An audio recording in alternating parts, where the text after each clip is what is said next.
चला मित्रांनो, आता आपण समजून घेऊया प्रिन्सिपल ऑफ NMR स्पेक्ट्रोस्कोपी म्हणजेच nuclear magnetic resonance spectroscopy. So, principle of the nuclear magnetic resonance spectroscopy is nucleus having spin and all nucleus having electrical charge.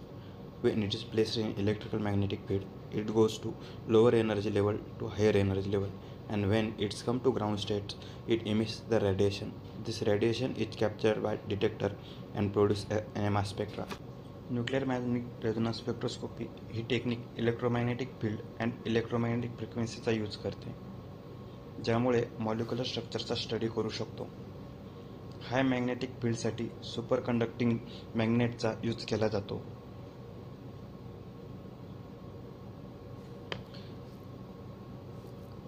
Sample हे centre of मॅग्नेटमध्ये insert केले जाते व ते NMR प्रोबच्या अपोजिट दिशेने असते, त्यामुळे sample हे स्ट्रॉंगेस्ट मॅग्नेटिक फील्डमध्ये राहते. NMR प्रोब हे अशा कॉईलपासून बनलेले असते, ज्यामुळे आपण सॅम्पल एक्सायटेड स्टेटला नेऊन त्याची रेडिओ फ्रिक्वेन्सीला त्याचा रिस्पॉन्स रेकॉर्ड करू शकतो.